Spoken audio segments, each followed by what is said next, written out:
هذا بلو خالصين كيهو وين ديك أبنه هذا بلو خلاص ميلة تكون أجر وين أجر ميجي جون تنايسا خيسه ها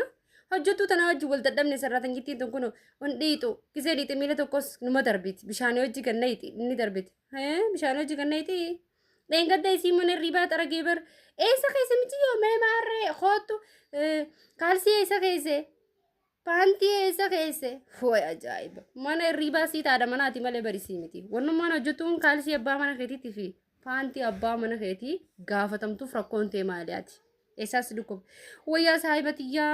me arran tanawno eoso hagati duftu kana hunda taa'ee tuman ka dadhabe hunda abbaan mana kijaga kut taa'u mattiin jira dadhabe me kee mana riba sanaa tara jettanga ututoota manni riba dhaggeeffadhu qabeenya abbaa mana keetti fi keetii manni hirriba mistira keessani manni hirriba biiroo teessani na dhaggeeffadhu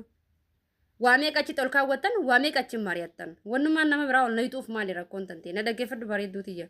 na amani laal mana hirribaa kan kee naman geessin ol ka'ii xaragadhu ol kaawwadhu barbaachisaa taanaan hoggaa manaa deemtu qollofadhu deemu namni mana hirribaa maaliif qollofta jeesitti muufatu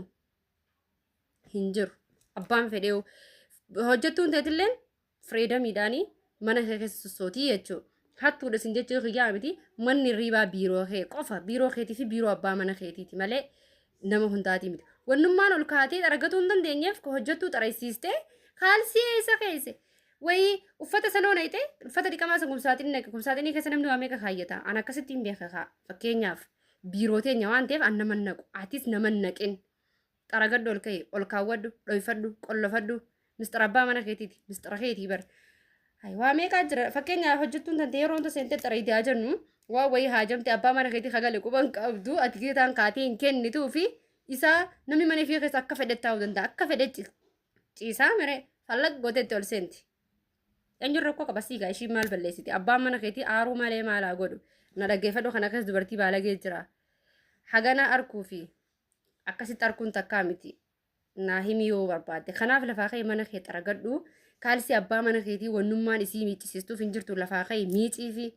dachaasii naqii fi namni bargisee bobbaa galee dura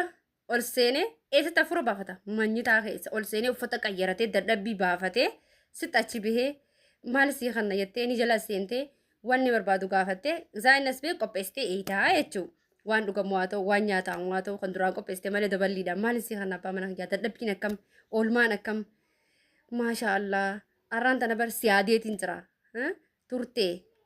egaa ganama dhufti deemtee baran illee siin dawwallee wansi harkee jeeni laal jecha gochaanilti illee yoo jijjiiran bareedu abbaa manaa keetiitiin afaan bahe akkatti jedhiibdee akka adurree hantuuta arkiteetti ulaarran taa'inii dhaggeeffadhu akka nama mana namaa jirutti mana kan kee namaa dabarsitee kennitee namni kara kaaniin seenee achiin seenee kara fedheen bahee wannummaan nama kommattuuf wannummaan hojjetus dhiiga dhaabduuf numan jirre fidi waan deengaddaa keesse eessa keesse qaxareedee eessa keesse mistira bakka manni hirribaa mistira abbaan tokko siifi abbaa mana keetii malee biiroo ta'eeti qollofadhu nama waliin naqin mana hirribaa keessa nama oofuu barsiisiiti. Kaalsii abbaa mana keetii nama miiccisiisi paantii abbaa mana keetii nama miiccisiisi boodammoo homii anis hin dhaga'u saayiba tiyyataatus homaa natti himinan abbaa mana keetii natti namatiin hojjechuu danda'u natti namatiin hojjechuu dandeetis hojjettuun saaloon inni tareedee haa ta'u ittiin quufinsanii irra deebi mana kee keessa deemi ilaalladhu kichinillee akkasumatti manyitaa moo hooy asii hime yaaboo